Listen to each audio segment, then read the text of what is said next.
আজকে আমরাও জানি, আমিও জানি আমি নির্দোষ। রাজনীতিতে যতটা সময় কাটিয়েছেন, আর আমি রাজনীতিতে সময় কাটাতে চাই।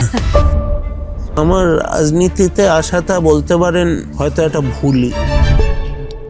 আমরা গরিবের সরকার, এটার তো কোনো প্রয়োজন নেই। আমরা মানুষের সরকার হতে পারি না? কখনো মোহনবাগানের হয়ে খেলার ইচ্ছা ছিল?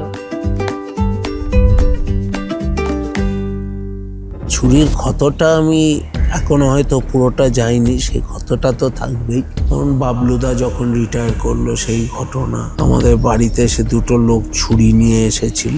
মোহনবাগান যেটা করে সেটাই ট্রেন্ড সেট করে, বাকিরা ফলো করে। আমি ভাবিনি যে কল্যাণ এতটা খারাপ জায়গায় নিয়ে যাবে ভারতীয় ফুটবল। যখন প্রাইমারি অবজেক্টিভটা হয়ে যায় নিজের গদি বাঁচানো, ফুটবলকে না বাঁচানো, তখন যা হবার তাই হচ্ছে। আমি এখনো মনে করি আই লিগের competition is much more than ISL.